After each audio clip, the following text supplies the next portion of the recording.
Welcome to the next Porsche Top 5 episode. Today, we're about to have a look at the 5 great air-cooled engines from Porsche. But before we start with our ranking, welcome Patrick Long, Porsche factory racing driver, winner of the 24 Hours of Le Mans, and founder of the unique Luftgekühlt Festival in the United States.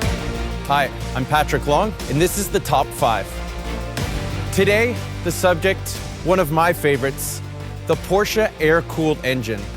Let's take a look. To the naked eye, this seems like your daily driver cabriolet, but underneath, it's race-inspired technology. Disc brakes, a high-horsepower 2000 GS GT engine, lightened doors and hoods. On the coupe version, plexiglass quarter and rear windows. As a cabriolet, a weekend getaway car, but underneath, rally stage winning technology.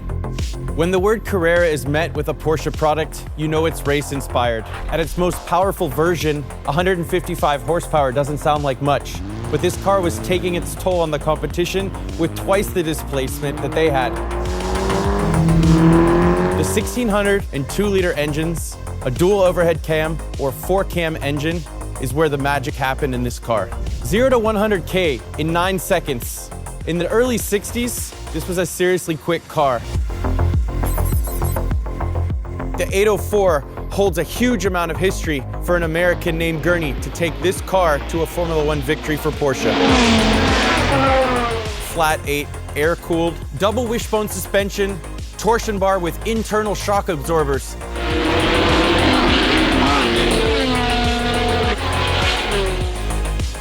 I realized quickly that the steering wheel has a quick-release spline system. That is familiar. What's not so familiar is a knockoff style hub to get the steering wheel off. Nothing quick about this quick release. I don't think this car was quick to get in and out of. Luckily, it was quick on the racetrack. Actually, the ergonomics of this car are pretty nice. You don't want to think what you're sitting on, which is a fuel tank, but past that, for my 5'9", it doesn't fit too bad.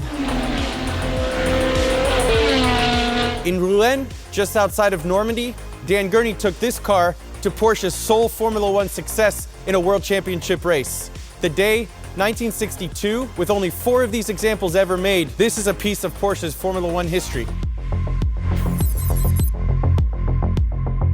In 1995, the engineers were at it once again. Enter the 993, a 3.6-liter turbocharged Porsche, the last of the air-cooled 911s. The easiest aesthetic difference with the 993 Turbo is its rear wing.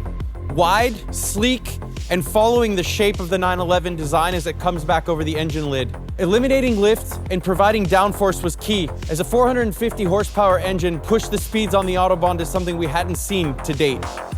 The constant evolution of the engineers in Weissach pushed this car from 0 to 100 in 4.5 seconds.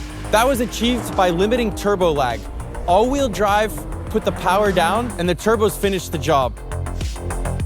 Performance-based, but aesthetically, this 993 pushes the envelope for me. One of the most beautiful designs I've ever seen.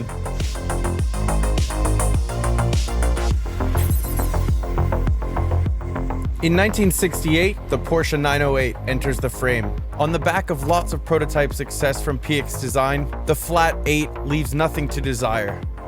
An open-top prototype, you can tell the driver didn't have much to desire as far as sound, with the engine resting just behind the driver's ear. The FIA decided to limit the engine capacity to 3 liters. At just 545 kilograms, lightweight continued to be what pushed this car to new levels.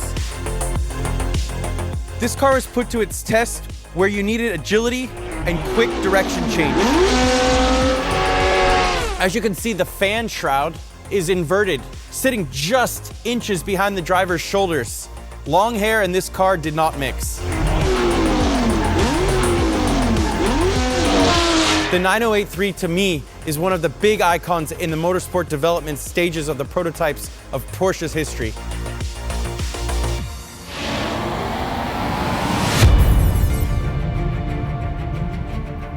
The 917 Longtail. To me, nothing morphs the heyday of when men were men racing at Le Mans and pure art.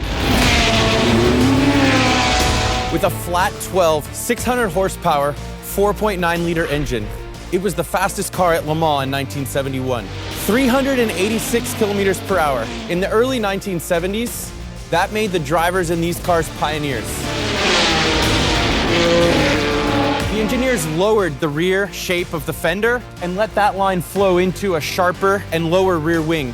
A flat fan mounted horizontally. As you look down at the car, you can see that turning at a high rotational speed. The driver's head just in front of the engine. There's no better soundtrack to create emotion than driving a 917, an experience that I'll never forget. The LH to me, with the Martini livery, is one car that's forever burnt into my mind.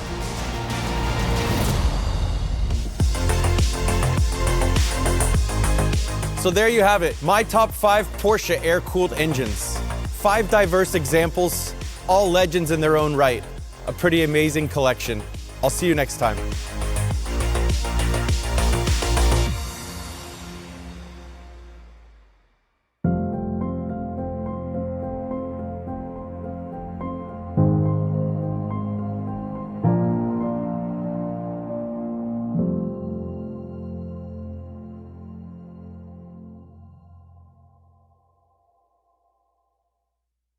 Top-performing race cars don't always have to be bulky. The best athletes from Porsche have always had a slim silhouette and outclassed their competitors. Next time, we will meet Lars Kern in his record-breaking GT2 RS. Stay tuned and see you then.